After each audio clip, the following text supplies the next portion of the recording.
I welcome my viewers to this video class on history of the medieval Europe. This class is intended to make the students understand the socio-political and economic pattern of Europe roughly from the 7th to the 14th century. I am Orani Soikia from the Postgraduate Department of History, Nagaon College, trying to explain the feudal mode of production in the simplest way. We use the phrase Middle Ages to describe Europe between the fall of Rome in 476 Christian era and the beginning of the Renaissance in the 14th century. It is often realized that history is not intelligible without geography. Therefore, let's start with the geography of medieval Europe.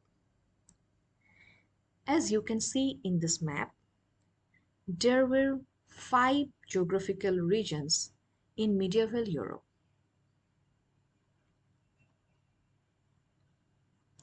Northern Europe includes Scandinavia, Denmark, and Iceland. It has periods of very little daylight. Southern Europe is divided into three parts on three separate peninsulas.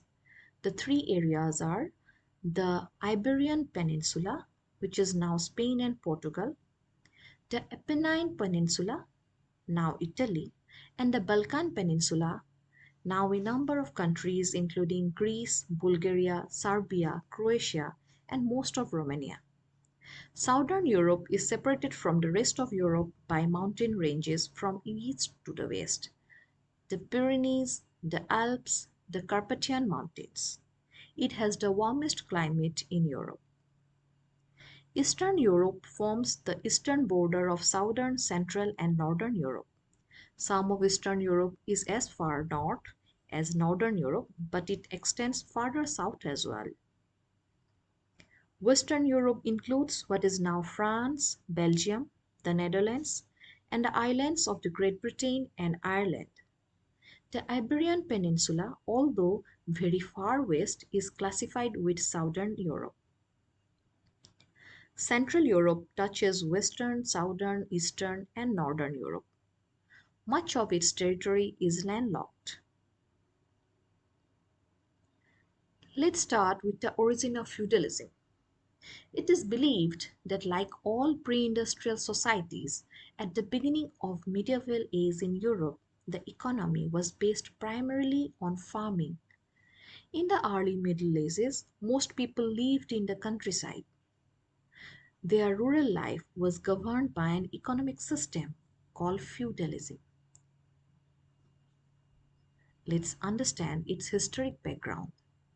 Three dreadful waves of invasions during 800 to 900 Christian era affected the organization of the medieval society. These invasions were from the Vikings, the Islamic world, and the Magyars, each one different from the other, but all had the target on Western Europe. The Vikings from Denmark, Sweden, and Norway set out on a series of raids and turned to be the most feared threat because of their brutality. In some areas of North and coastal Europe, they raided monasteries, towns, and carried off food, treasure, women, and slaves, whereas in other areas they settled forever. In the South Europe, there were Islamic raids. Muslim forces controlled the islands of Sicily in the Mediterranean and southern Spain. They occupied Rome in 846 Christian era and plundered the cathedrals of St. Peter and St. Paul. They built fortresses to make attacks. The Byzantine Empire was repeatedly attacked by the Islamic forces. The Magyars were another barbarian tribe from western Russia. In a series of raids from Eastern Europe to southern Germany, these excellent horsemen succeeded because of their use of stirrups. Here you can see that Central Europe or Western Europe were the target of repeated invasions. The medieval Europe was threatened from all sides. In this situation, central control of Europe was very difficult. In order to defend against the ninth century invasions, feudalism was created to replace the empire into smaller kingdoms. This political and social system tied together kings, lords, and peasants in a relationship based on ownership of vast land and loyalty. Let's look at the features of feudalism. The basic economic unit was the manor, which was managed by its lord and his officials. The feudal method of holding land was by fief or the right of cultivation. The grantor of the fief was the overlord, and the recipient at a lower rank was the vassal.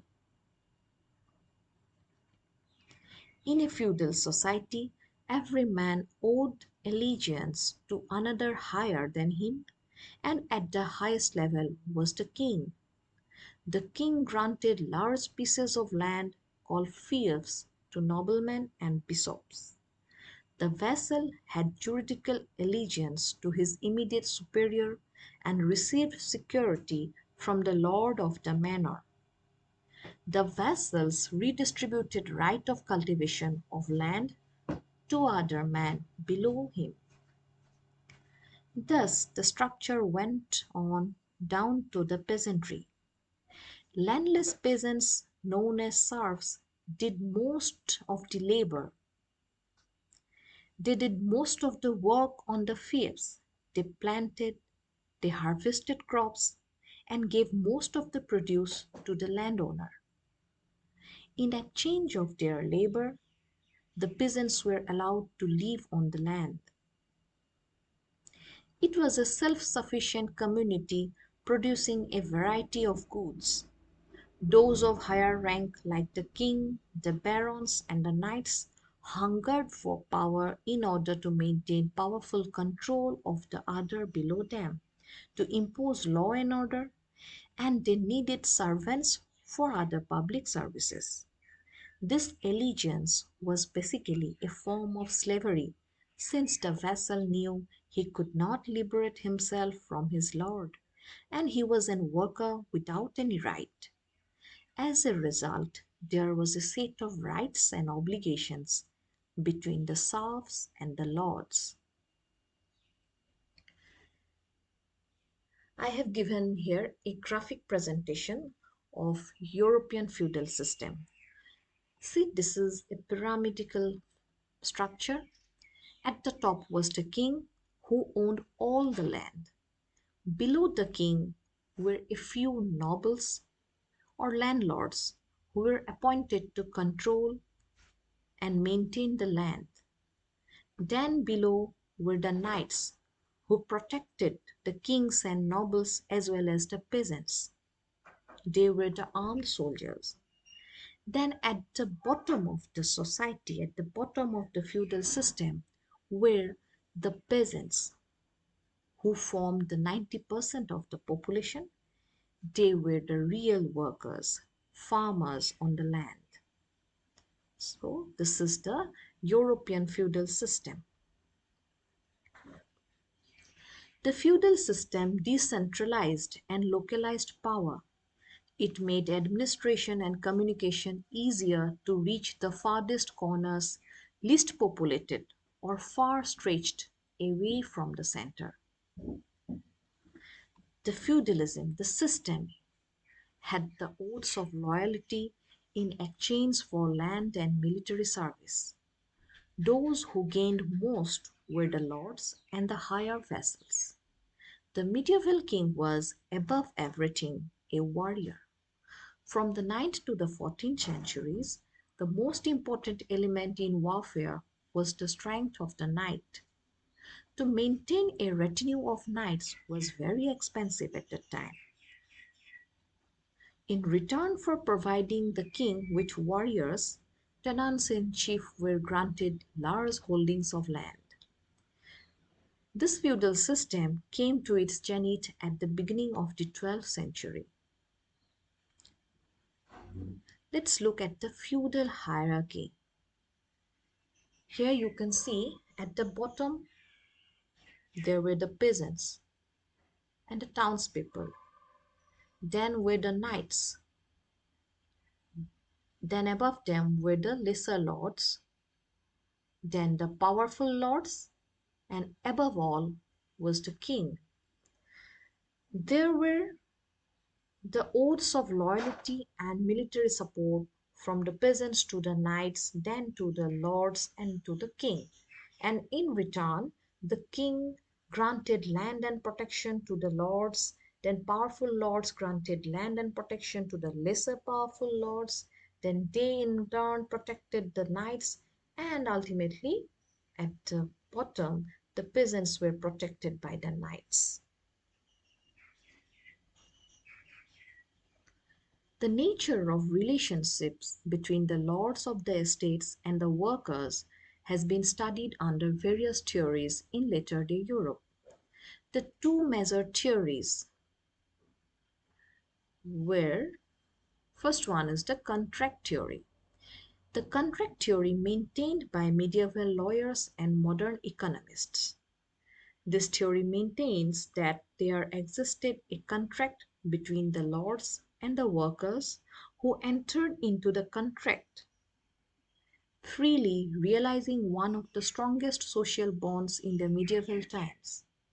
Life in the agricultural estate was divided between the proprietor and the tenants, dividing the risks between them. The lord of the estate had the duty of fending for the court, his family, and maintaining his army without having to farm. The servant's duty was to protect the land from invasion, pillage, or other disorders from inside or from outside. Besides, the system ensured the security and law and order for the servants since they were paid based on the days worked and not through money. So, the idea is that there was a contract, that there was an understanding between the higher uh, lords and the peasants. Then the other theory was the theory of coercion. It saw in feudalism a vast demonstration of slavery on the part of the lordship over the agricultural workers. The key to this theory is that this servitude was based on the elimination of mobility of work effort and with it the abolition of the labor market, rudimentary as it was. These two theories do not vary completely since they both agree to a certain sense of servitude and mutual assistance. So, this was the feudal structure of society. Now we come to the medieval European agriculture. As feudalism was the basic political and economic system in the medieval Europe, almost 90% of the economic activity was agriculture. At the center of the estate was the lord's highly secured castle, and close to it was the church. The servants were housed below the castle in a lesser environment with all they needed for their daily life, like the wells. Away from the walled castle and the servants' house were to be found the common forest, the pasture land, and the arable land for cultivation. Each peasant had his piece of land to cultivate, and this became very stable over time. This rigidity made it very difficult for the servants to change their destiny and thus better themselves. The servants had to pay an amount to the vassal or the landowner and to the church also. Sometimes these payments were very heavy, making it very difficult for the servant to remit them. The practice of using animals for tilling the soil contributed to agricultural growth. Horseshoes and the horse collar allowed faster horses to be substituted for oxen as draft animals, those that pulled farm equipment. One of the farm equipment was the moldboard plow. This plow required 6 to 8 draft animals to pull it, which was more than any one farmer owned in pre feudal time. So, during the high time of feudalism, farmers joined their resources and worked in plowing, planting, and harvesting. The tri-alterno or crop rotation through 3 fields, with one laying fallow, helped stop the depletion of nutrients from the soil. It was an agricultural innovation, and along with the heavy plow and the water mills, the farming became more efficient and productive with this crop rotation. Increased use of manure to fertilize the fields, introduction of rye and barley, which grow better in northern climates than wheat, improved nutrition. All of these developments led to increased food supply, which allowed for population growth.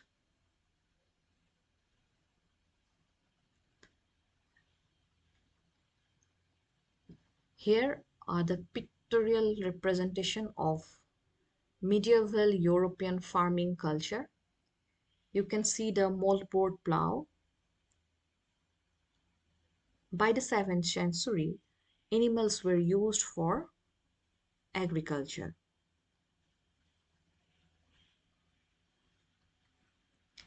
Growth in productivity, especially between the 10th and 12th century, did not result in better economic conditions and lifestyle for the peasants.